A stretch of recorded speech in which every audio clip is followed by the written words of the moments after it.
G'day, it's Sam, and I'm spored shitless again.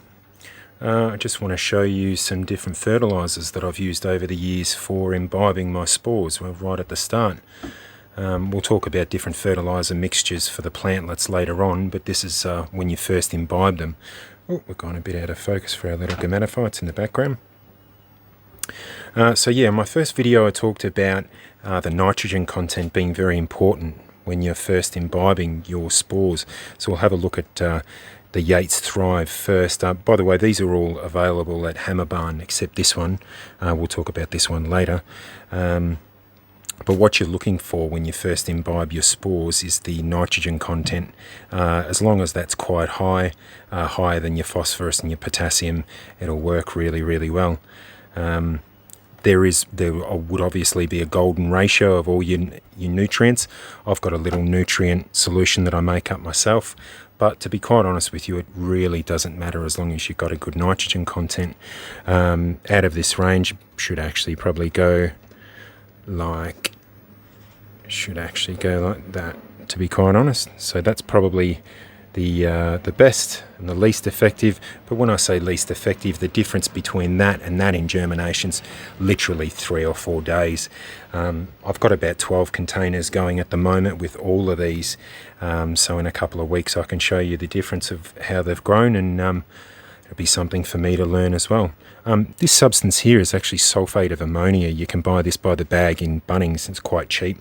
I've even used this straight, just 1 gram of this per litre of water. Let it absorb in your water, let it dissolve in water, and then spray it straight on your gametophytes, making sure that you adjust for pH for all of these. Now for Platycerium Superbum, your pH that you're looking for is about 5. Having said that, you can use these straight out of the bottle.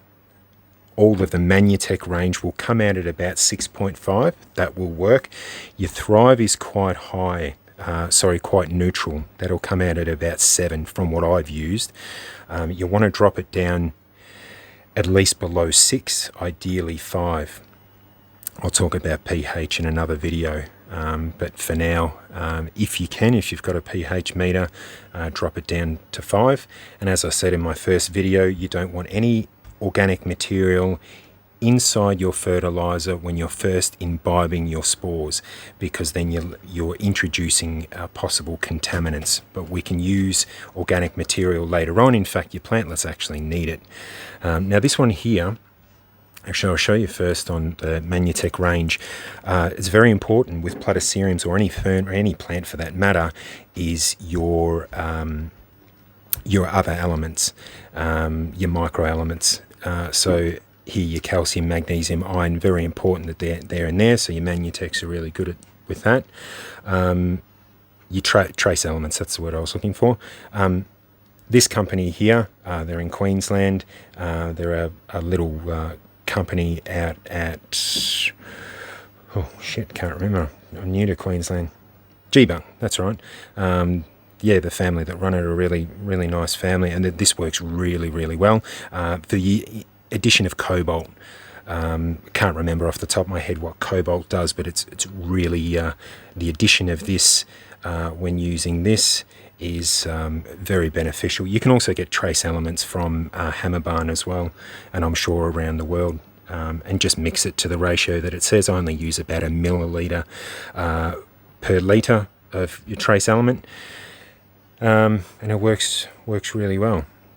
So yeah, to cap it off, high nitrogen content, get your trace elements in, get your pH right, no organic material like sea salt, carp, seaweed, etc. We'll use that later on, but this will work right at the start, and just go by the dilution that it says on the bottle, and Bob's your mother's brother.